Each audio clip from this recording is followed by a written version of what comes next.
The Villages. How is it that one community in Central Florida can stir up so much controversy across America? Well, today we are covering 8 things that seemingly stop a lot of people from moving to this Pleasantville-like community, especially number 8. Hey friends, I'm Angela. And I'm Mark, and we've had a house in the Villages now for almost 2 years. And we've heard a lot of comments from not only family and friends, But also almost 3,000 comments that came raining in after our last Villages video that we did in May. And out of all those comments and opinions, these seem to be the top 8 concerns as to why those people wouldn't move here. so today we thought we'd cover those topics and give you the inside scoop from some people that have actually lived here for a couple of years. So let's get started with our first topic, which is a doozy: politics. One of the biggest misconceptions is that if you want to live in the Villages, then you have to be a Republican. When you're walking down the street or you're going to play pickleball or playing golf, nobody's asking you what your political affiliations are. We've been here 2 years. No one once has asked me, am I a Republican or Democrat? Like, let me be sure, let me ask you before I can decide if I'm going to be your friend or not.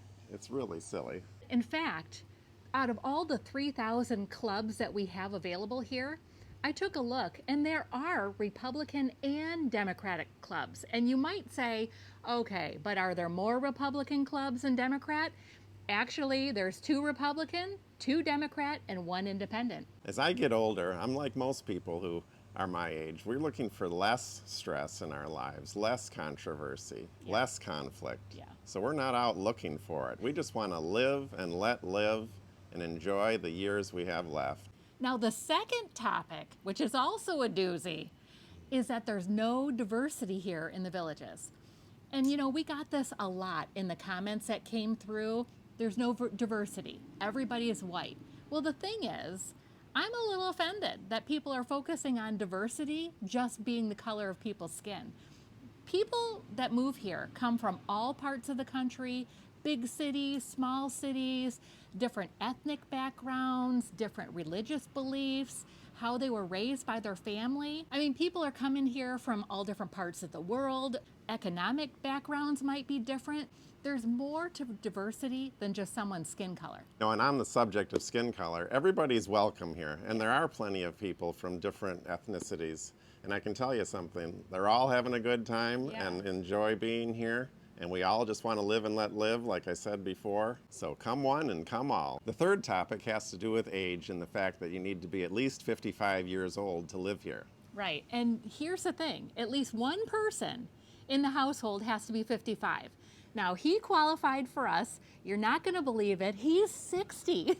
Easy. And I'm 53. So because we had one person in our household, that's how we were able to come here.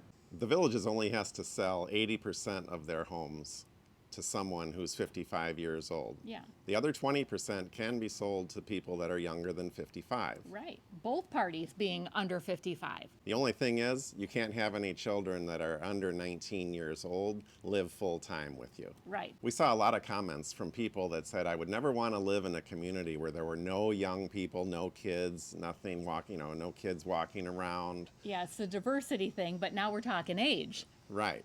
But when you go to a town square, there are people of all ages, Oh, yeah.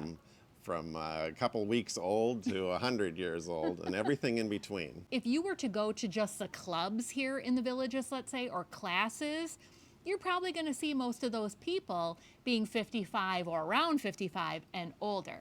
But yeah, you go to the town square, you go out to restaurants or anything in the Right. community, you're going to see plenty of different ages. Yeah, those are all open to the public. Yeah, so that's a total misconception. You're not going to just see a bunch of way older people here. This all leads us to the fourth biggest topic that we heard about in the comment section. People think that everybody comes here just like it's a big nursing home. Everybody's just coming here to die. Right. And while there are nursing homes in the area, you have to understand this is an 85 square mile community. They're not moving here to sit around in a rocking chair in their house and watch TV all day. This is a very active community where people are playing pickleball, they're golfing, swimming, riding bikes, going for long walks on the nature trails. If you're living here, I mean, you really have to decide, I'm going to stay in my house and do nothing because there are so many things to get involved in.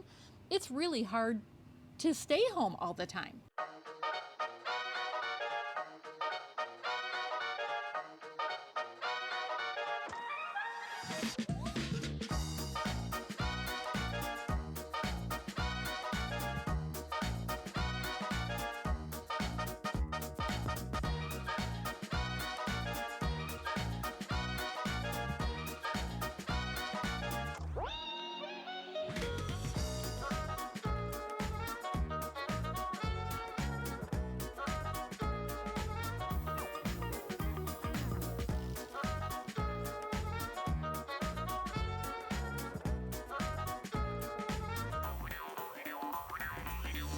Here's a scenario that I kind of wanted to just shed a little light on while we're talking about this subject.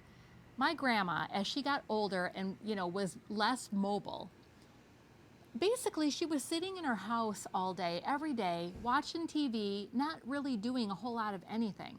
I feel like if she were to have a community like this to live in, even when she wasn't able to drive, she probably could still get around doing a golf cart.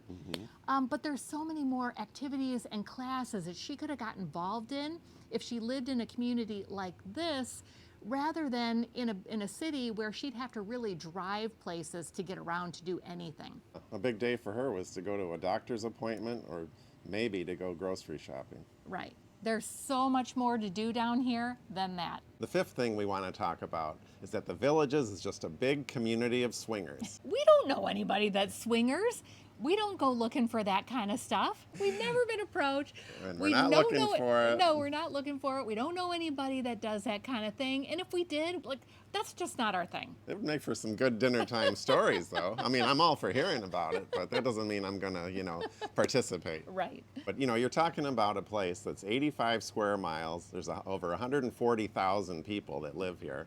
Similar age. I suppose if you're looking for that sort of thing, you can probably find it. Just like any city, any community across America, that's what you're looking for. You probably would find it pretty much anywhere. Now, the sixth topic, which kind of goes into that, is that we have the highest STD rate out anywhere else in the country. Yes, the actual truth is there was an article written in the Tampa Bay Times back in 2022 that stated that the Villages actually has a lower number of STDs per capita than any other place in the country. Yeah, I mean, come on, really? Like big cities like New York, Chicago, LA, you're telling me you think that those cities don't have a higher rate than a small community down in Florida? Come on. Yeah, it just, people like the idea of a bunch of thinking of a bunch of old people still having that kind of. Yeah. God. Now, the seventh topic that came up a lot is that if I move to the Villages, I gotta be a big drinker and I gotta start picking out my loofah color. I mean, there are a lot of people that like to have a drink down here, but it's not like you won't fit in if you're someone who doesn't drink alcohol. You don't need to become a drinker to get along with everyone in the Villages. Yeah. And here's the situation on the whole loofah deal. I mean, you've all heard the stories about the loofahs. But the thing is, the reason why that even got started in the first place, there's a lot of white cars down here because it's a lot cooler to drive around a white car than any other color. Well, the people started getting loofahs to put on their car so that they could identify, like, oh, there's my car, it's got the pink loofah on it, or there's my car, it's got the yellow boot, whatever. This is how the whole loofah situation got started. It doesn't mean anything sexual. I think people like to think like there's some, story behind it, like some really interesting story, but it's all about the cars. Yeah, finding your car in a Walmart parking lot. It's not as exciting as saying, oh, well, if I have a pink loofah on my car, that means I'm interested in, Who knows whatever. What, right, exactly. So don't listen to all these stories from people who've never even been here. All they're doing is repeating what they heard from someone else who's never lived here. Right. I heard it from my grandma's friends, neighbors, uncle who lived down the street. I mean, whatever, Yeah. And now finally, the biggest concern, number 8, is that it's too expensive to live in the Villages. Yeah. And all I can say is this, it's probably 10 or 15% more for a home in the Villages than that same home if it were not in the Villages. Yeah. And as far as the HOA fees go, they're $175 a month, and 40 years ago, they were $120 a month. So it's not like, some people are saying, oh, well, I'm going to get in, the HOA fee is going to be pretty reasonable, but after I move in, they're going to start jacking up the rates. Yeah. Well, over 40 years it's taken to move the rates $55 higher. Yeah, and here's the thing. For the $175, that's not a person, that's for your household. There are tons of classes, golf that's included in that, nightly entertainment in the squares. If you think about it, in any other community that you live in, let's say you go play a round of golf, one round for two people. You could get up to that amount that you've paid for one time. Easily. Yeah, or let's say you're into yoga or you take a dance class or whatever. Where we are in Michigan, one class is $15 to $25. So how many classes could you take of that to add up to the $175, and you'd be done with just one type of class for the month? Right. When you look at it that way, you are getting so much for your money, and it's all of the landscaping being taken care of as well down here. There's a lot that's included in that monthly fee per household. After Hurricane Ian a couple of years ago, all we heard about was how high insurance is in Florida. And while I'm sure it's gone up a lot if you live on the coastline, Yeah. it has, in our experience, it hasn't gone up at all. Our rates after Hurricane Ian were the exact same as they were before the hurricane. And we pay about $1,000 a year, which I think is very reasonable for home insurance. Yeah, I mean, think of it this way.